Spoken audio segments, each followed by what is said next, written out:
Hello students, chemical thermodynamics का lecture number 12 है।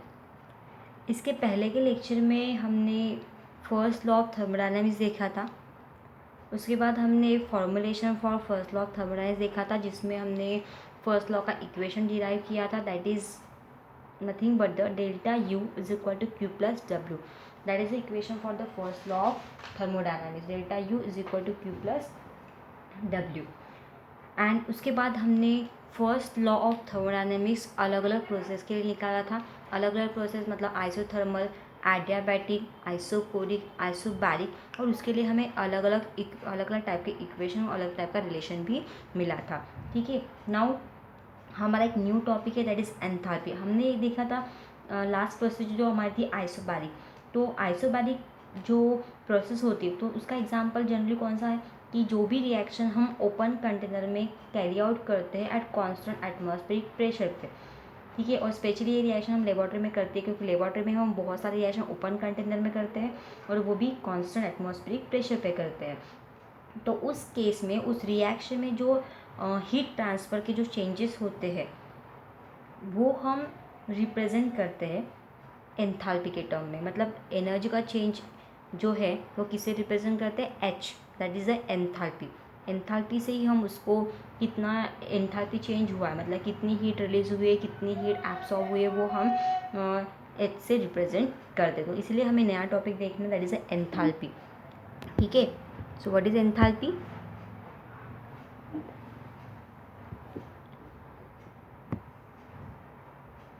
So enthalpy is denoted by capital H. ठीक है, enthalpy हम किसे डिनोट करते हैं, कैपिटल एच से डिनोट करते हैं। और जो एंथैल्पी सिस्टम की उसको उसका जो फॉर्मूला, उसकी जो डेफिनेशन है वो सिंपल आपको फॉर्मूला के टर्म में दिए। ठीक है, उसी से फॉर्मूला भी बनवाया और वही आपकी डेफिनेशन है। ठीक है, सो एंथैल्पी क्या है? Enthalpy of a system, enthalpy of a system is nothing but is the sum of internal energy. It's a sum of internal energy and the energy associate या फिर it's a एनर्जी रिलेटेड और equivalent to the pressure volume work. ठीक है, जो energy pressure volume work से equivalent होती है वो एनर्जी इन दोनों का सम होता है। ठीक है, मतलब एंथैल्पी अगर हम इसी डेफिनेशन को फॉर्मूला के टर्म में लिखेंगे तो आपका इक्वेशन क्या आएगा, enthalpy H is equals to sum, enthalpy is the sum of internal energy that is denoted by capital U. जो हमने ऑलरेडी देखा था, इंटरनल को हम किसी डिनोट करते हैं, कैपिटल यू से डिनोट करते हैं। ठीक है, so enthalpy is the sum of internal energy U and the and energy equivalent to the pressure volume work. मतलब प्रेशर वॉल्यूम वर्क की जो एनर्जी है वो एनर्जी और इंटरनल एनर्जी उस सिस्टम की, इन दोनों का सम करके हमें क्या मिलती है, टोटल एंथैल्पी मिलती है। मतलब हीट का ट्रांसफ़र कितना हुआ है उसको हम एंथैल्पी टर्म में रिप्रेजेंट करते हैं। और जो डेल्टा एच है that is nothing but the change in enthalpy. ठीक है, व्हाट इज डेल्टा है? Delta is a change in enthalpy. तो चेंज इन एंथैल्पी जो है वो क्या है, एक स्टेट फंक्शन है। और जो स्टेट फंक्शन होता है वो स्टेट फंक्शन जो है वो इनिशियल एंड फाइनल स्टेट के ऊपर डिपेंड करता है, मतलब करंट कंडीशन के ऊपर डिपेंड करता है। ठीक है, सो डेल्टा है जो किसके ऊपर डिपेंड करेगा, H1 एंड H2 के ऊपर डिपेंड करेगा। And that change in enthalpy we find H2 minus H1. So change in enthalpy is nothing but the H2 minus H1. Delta H is equals to H2 minus H1, where H1 जो है it is the enthalpy in initial state. ठीक है, enthalpy H1 and H2 लिखते हैं, H2 and H1 is the enthalpy of H2 stand for final. ठीक है, and H1 stand for initial state. तो H1 and H2 जो है it is the enthalpy of final and initial state respectively. ठीक है, तो H2 it's the enthalpy for final state and H1 is the initial enthalpy for the initial state. देखो, तो ये हो गया हमारा एंथैल्पी का change. Now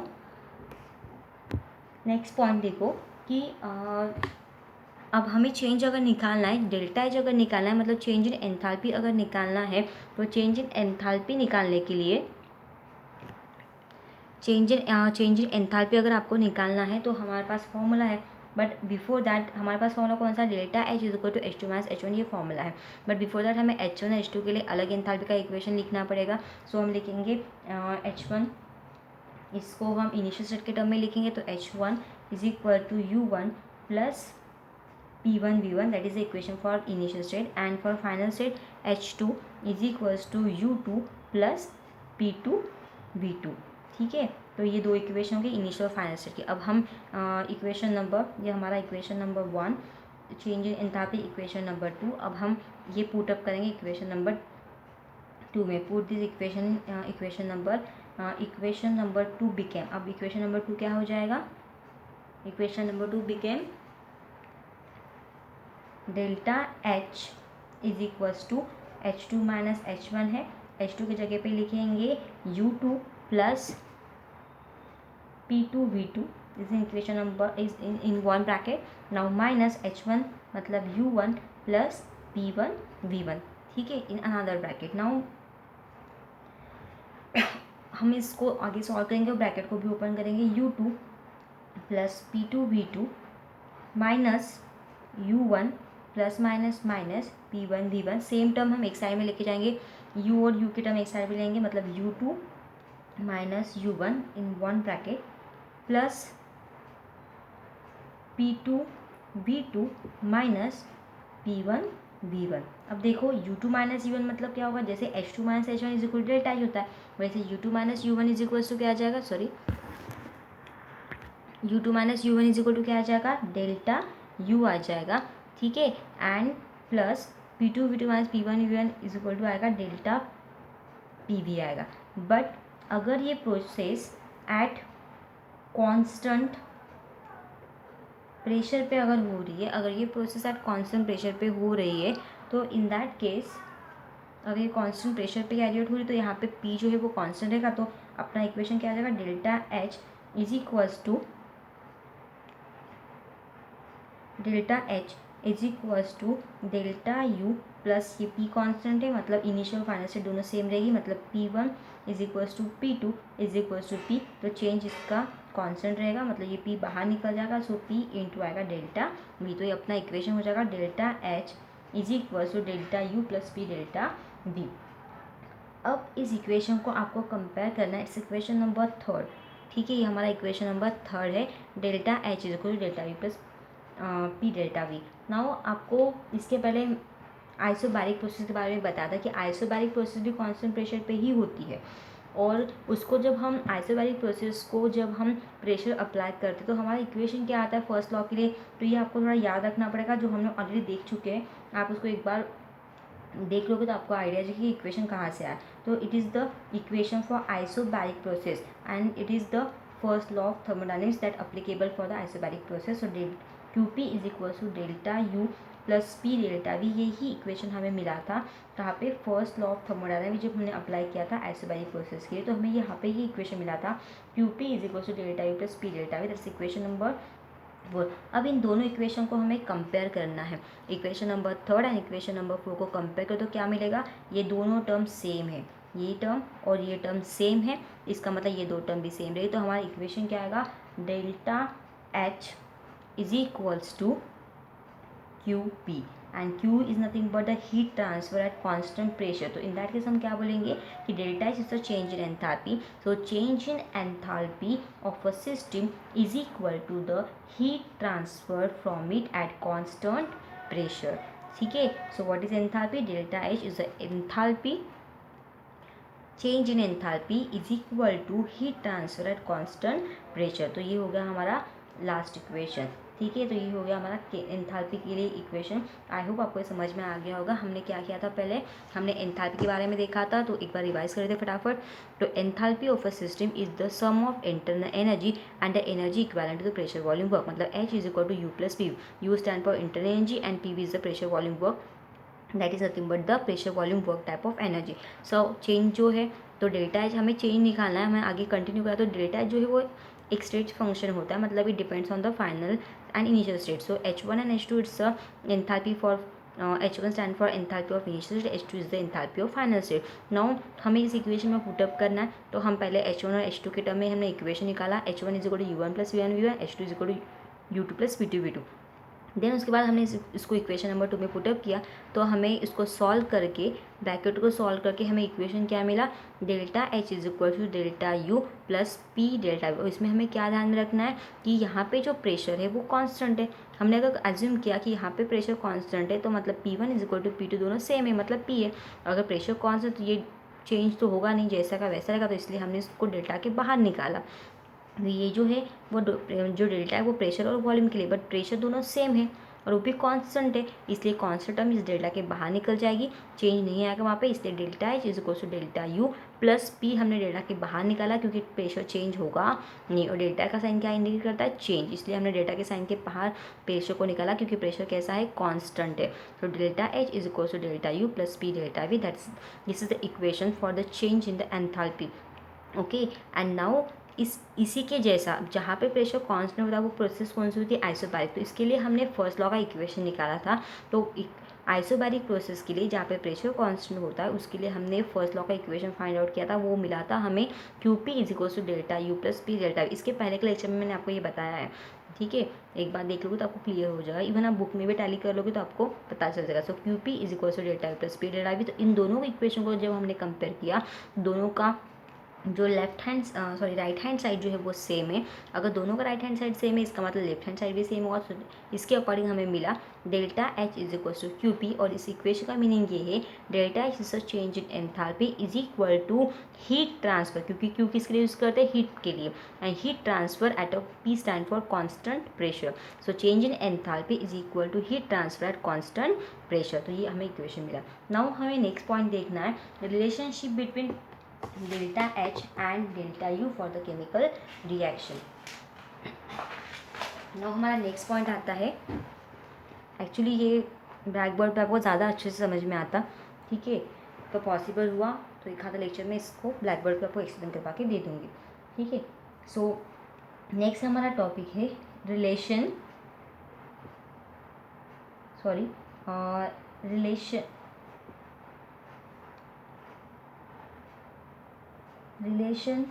between delta H and delta U for a chemical reaction, ठीक है। केमिकल रिएक्शन के लिए delta H and delta U, इसके बीच का हमें रिलेशन स्टडी करना है, ठीक है।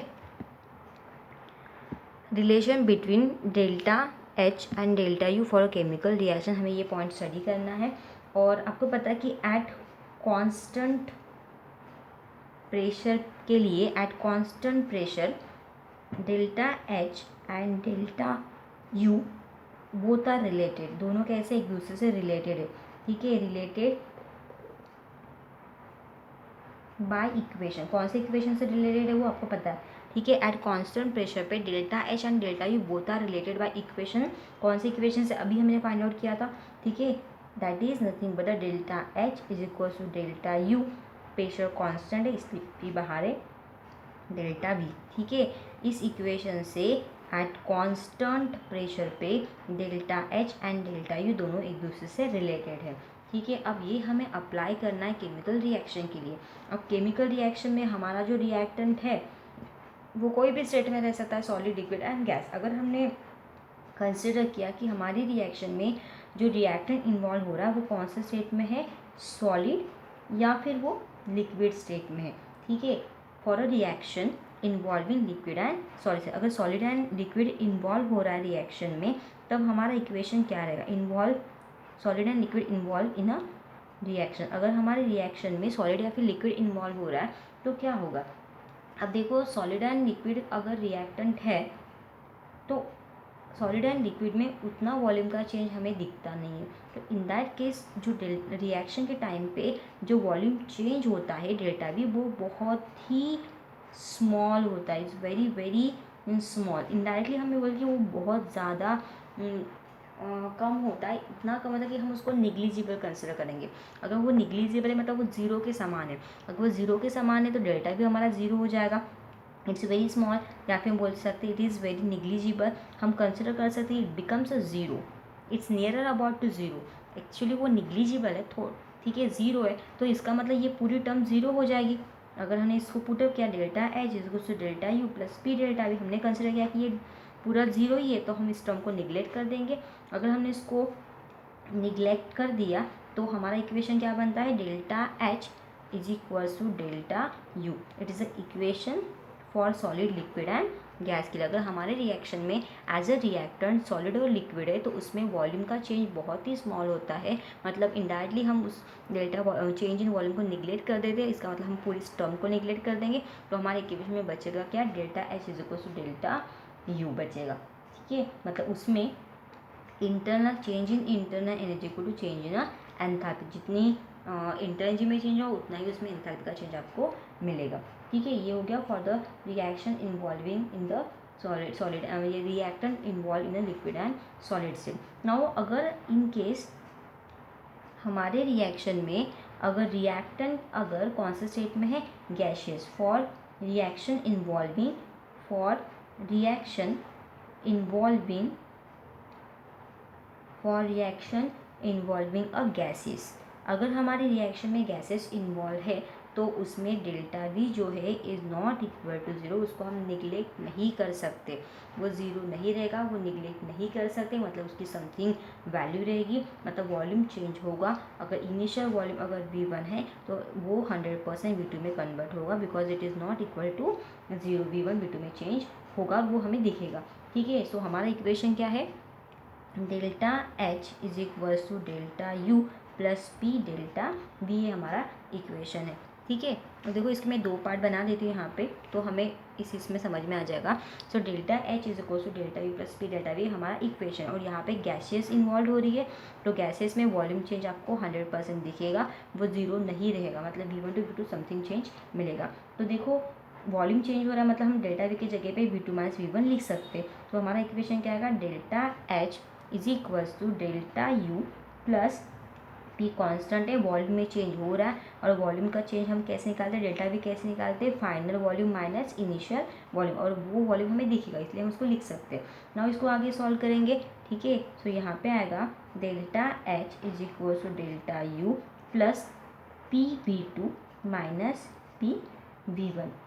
ठीक है, इसको मैंने थोड़ा एक्सपांड कर दिया, delta H is equal to delta U plus P V2 minus P V1, and what is V1 and V2, V1 जो है it's a initial volume and V2 it's a final volume. आपको पता है कि ये V2 final volume है and V1 क्या है, initial volume of the gaseous product. V1 जो है it's a initial volume of reactant and final volume of the V2 क्या है, final volume of the product. वो आपको याद रखना है कि V1 it's initial volume of the reactant, starting का रिएक्टेंट होता है, आफ्टर रिएक्शन हमें प्रोडक्ट मिलता है, तो स्टार्टिंग का वॉल्यूम जो है वो रिएक्टेंट का है एंड फाइनल वॉल्यूम जो है वो प्रोडक्ट का है, और वो भी कौन से स्टेट में है, गैसियस स्टेट में। सबसे इंपॉर्टेंट है गैसियस स्टेट, प्रोडक्ट भी गैसियस स्टेट में है और रिएक्टेंट भी गैसियस स्टेट में है। अब अगर हमने एज्यूम किया कि अपना रिएक्टेंट और प्रोडक्ट दोनों गैसियस स्टेट में है और वो आइडियली बिहेव कर रहे हैं, तो वो 100% आइडियल गैस का इक्वेशन जो है वो फॉलो करेंगे। And what is the ideal gas equation, it's a PV is equals to nRT, it's equation for ideal gas, PV is equals to nRT। अब हमें दो स्टेट के लिए निकालना पड़ेगा, इनिशियल स्टेट और फाइनल स्टेट के लिए। तो इनिशियल स्टेट का इक्वेशन क्या रहेगा हमारा, ठीक है, इनिशियल स्टेट का इक्वेशन रहेगा, अगर इनिशियल स्टेट को अप्लाई करेंगे मतलब रिएक्टेंट को अप्लाई करेंगे तो PV1, क्योंकि दोनों रिएक्टेंट और प्रोडक्ट दोनों जो है वो आइडियली बिहेव करें, मतलब दोनों के लिए आइडियल गैस इक्वेशन अप्लाई होगा, रिएक्टेंट के लिए एज वेल एज प्रोडक्ट के लिए। सो रिएक्टेंट के लिए PV1 is equals to N1RT and final के लिए PV2 is equals to N2RT. And what is N1? N1 it's a mole, number of moles of reactant, and N2 जो है it's a mole of product. वो क्या है, moles of product. N1 is a mole of reactant and N2 it's a mole of product है, ठीक है। तो यहाँ पे हम जब चेंज निकालेंगे तो हम इसको कहाँ पे पुटअप करेंगे, ये हमारा इक्वेशन नंबर यहाँ पे 1 है, इस इक्वेशन नंबर 1 में हम वो पुटअप करेंगे। Instead of PV2 is equal to put up करेंगे N2RT और T1 के जगह पे पुटअप करेंगे N1RT। So what we get here, delta H is equals to delta U plus PV2 के जगह पे पुटअप करेंगे N2RT, यहाँ पे आएगा N2RT माइनस क्या आएगा N1RT, ठीक है। यहाँ पे आएगा N1RT, N2RT माइनस N1RT आएगा। नाउ देखो यहाँ पे R और T बोथ आर कांस्टेंट, क्योंकि जो R है it is a gas constant, तो ऑलरेडी कैंसिल होता है। और टेम्परेचर भी यहाँ पे कांस्टेंट है, ठीक है। टेम्परेचर भी कांस्टेंट रहेगा, मतलब R और T दोनों बाहर निकल जाएंगे, मतलब साइड में निकल जाएंगे। तो हमारा इक्वेशन क्या बनेगा, delta U is equals to delta H is equals to delta U plus यहाँ पे ये RT जो है वो कॉमन निकलेगा, क्योंकि इस टर्म में और इस टर्म में दोनों सेम है, दोनों कांस्टेंट है। और यहाँ पे बचेगा क्या, N2 माइनस N1। हमने इस टर्म में से RT को कॉमन निकाला है, तो N2 माइनस N1 बचेगा। So delta H is equals to delta U plus RT, और N2 minus N1 is nothing but the change in number of moles. तो delta H is equals to delta U plus delta NRT, ठीक है। RT delta N, हम इसको ऐसा भी ले सकते हैं, delta H is equals to delta U plus delta N for the gaseous state into RT। तो this is equation for the chemical reaction. ये किसके लिए, केमिकल रिएक्शन जहाँ पे रिएक्टर पर दोनों कौन से स्टेट में है, गैसियस स्टेट में है, ठीक है। तो it is the equation of enthalpy change for the reaction involving gaseous reactant and product, and that equation is nothing but the delta H is equals to delta U plus delta N gaseous state RT, मतलब delta H is equal to delta U plus delta NRT। आपने ये भी ध्यान रखा तो भी कोई problem नहीं है, ओके। तो डेल्टा Ng जो है it is a difference of number of moles of product, number of moles of product minus number of moles of reactant, nothing but delta, and that is change in number of moles। so I hope आपको ये relation समझ में आ गया होगा, इसको आपको problem solve कर रहे हैं यूज़ करना, ओके। अगर कोई डिफ़िकल्टी है तो आप इस वीडियो को फिर से एक बार देख लो, तो आपको ये डाउट्स आपके क्लियर हो जाएंगे। And it is very very important derivation, ठीक है। एंड इसके ऊपर आपको प्रॉब्लम्स भी और आपको ये एग्ज़ाम में भी पूछ सकते हैं। Thank you.